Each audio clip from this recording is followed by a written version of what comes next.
Like there was always some TV shows that says that America is bad, like we are fighting for traditional traditional stuff and they're bad, but it was not that aggressive. Now I just turn it on and I'm shocked that this is happening on the government TV. Before I couldn't imagine stuff like that. We are increasingly becoming cut off from the rest of the world, and some people even like it. A lot of people are leaving Russia because they disagree with the government, but if they're leaving, how is it supposed to change? Will it change by itself? I don't think so. Hi, my name is Anastasia and I run a YouTube channel called Agent Nasty, where I share my life about life in Russia. So why did you start your YouTube channel? First of all, I started just for fun. It was about Russian culture, what we wear, like shopping, blah, blah, blah. And I started this in the December 2021. And then February happened. And I just stopped filming because I didn't know what to do. It was like a huge event. And I felt like I have no right to just film anything else. I was like, how?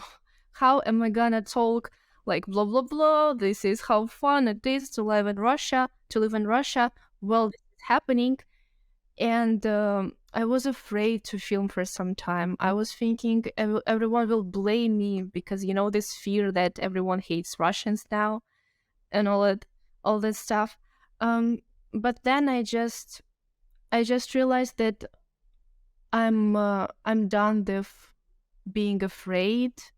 I'm done with just making all of that in my head, and I just wanted to tell other people from abroad what is happening. But now it has become much easier to go to jail for a comment or post for spreading fakes about the Russian army. You can get a fine of up to 1.5 million rubles or imprisonment for up to 15 years. A young university student who had posted some anti-war posts onto social media, and she's currently facing around 10 years in prison or something like that.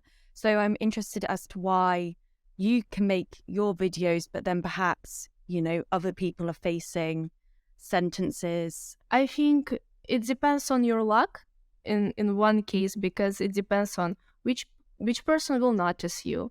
Are we gonna start making all these cases because, police, they have another stuff to do? Also, do they understand English or not? And also, what you do exactly and who you influence with your words. Because if, for example, I said the same stuff on Russian audience, maybe, I don't know, something will happen. But since I do this on English to foreigner audience, I think it just makes sense. I don't really do any harm for like Russian thoughts about this situation.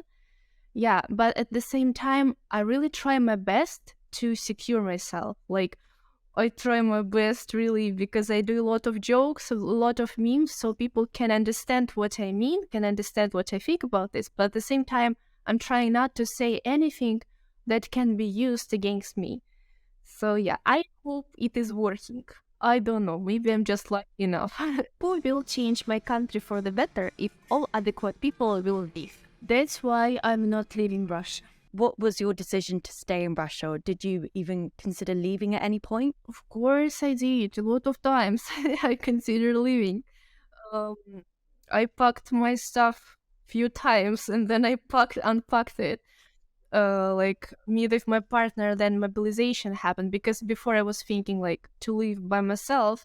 Then mobilization happened and me and my partner, we just packed everything. We was thinking we will go to Georgia, but then it's like it's not that simple. A lot of people from abroad, I don't know, I'm just guessing, they just think it's like simple. If you don't feel comfortable and safe at your country, just go to our country. But maybe I will mess up some numbers. I don't know quite number, but most of Russians, they don't even have foreigner passport. Like, they don't even go abroad to travel, not to forced immigration. So it's not that easy. And the decision what I made to stay here, it's also was not that easy, but it's always about, like, how to say, pros and cons. So we did this and we decided to stay. Have you noticed that a lot of Russians have left? from different cities, it's different. A lot of people, how I know, left from Moscow, of course, because the level of life there is higher, salaries are higher, people can afford to go there. I would say a lot. And a lot of people came back. Like, for example, then we was renting apartment, we was calling to some owners of apartment, and they're like, yes, you can come, you can check this apartment. And then they come calling back and they're like, oh, I'm sorry, people who went to Georgia, they come back, so now you cannot rent this apartment. So a lot of people went and a lot of people came back already just because money, I guess. Really difficult to receive or send money abroad, especially in dollars. This is my own tragedy because before this is how I was getting my salary. Not now, of course. It's almost been a year since the war began. So what would you say have been the biggest changes to your life in Russia? I don't know, it's a lot of stuff. It's just so huge, I don't even know where to start. Like, it's affected differently everyone, and I would say me, it's affected a lot just because I'm working online. I've been always working with other countries. I was always receiving my salary through all these things that now are sanctioned. Eh, I don't know. It's just a lot of stuff. And if you're now staying in Russia, it feels like nothing really changed, but at the same time, it's changed a lot. Talk about sanctions. Would you say that it's got worse within the space of this year? It's just made life more uncomfortable, more. A lot of stuff what we used to buy now is not available. A lot of stuff now much more expensive because we are not receiving them from official companies. Now we are sending this to Kazakhstan or something else, then we receive it from Kazakhstan. So for example, I don't know if you know CeraVe creams. Like I used to use them a lot, and now they just cost like some premium cosmetic, like this small stuff. I really don't pay attention on it because it's just so small if we compare it with everything else, but it's just little by little. Or for example, I don't feel safe anymore to fly on the planes because I know this problem with fixing them now. What do you mean by that with the planes? As I know now, a lot of things what's needed to fix details of the plane, we are not receiving them in Russia. I'm not professional. I don't really know how it specifically works, but I keep reading the news, and there is something like people who work in this industry, they say that everything is okay. Like, we can produce our details, our planes can still fly for like 20 years without checking. And I'm like reading this, and I'm like, I'm not ready to fly on the plane, which did not, which was checked for 20 years, something like this.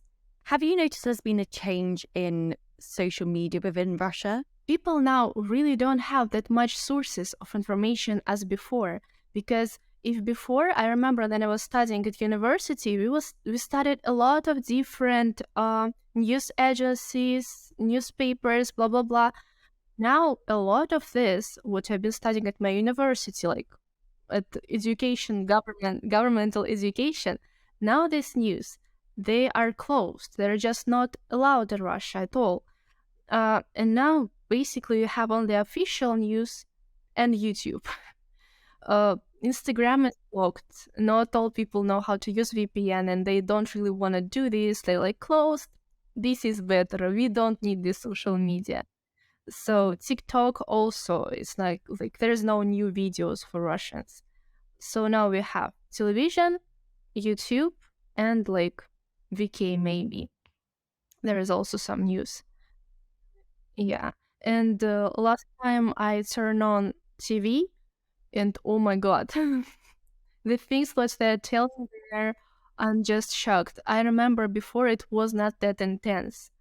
Some TV shows, like there was always some TV shows that says that America is bad, like we are fighting for traditional stuff, and they're bad. but it was not that aggressive. Now I just turn it on and I'm shocked that this is happening on the government TV. Before I couldn't imagine stuff like that. You made a video talking about the psychological consequences of the war. Could you elaborate on that? Yeah, it's like it's a little hard to talk about this from Russian perspective because then I say about consequences. Like I'm Russian, so I definitely can say only about consequences for Russian people. Uh, but at the same time, I'm like, can I even talk about this? Then people in Ukraine, they feel much more like their consequences is much harder. So it's like really questionable thing. Of course, we have some consequences, but it's just not compatible. Compatible, how to say, with people in Ukraine. And then I talk about this. I mostly meant, of course, the level of anxiety is much higher. I'm not a psychologist, but I'm visiting them.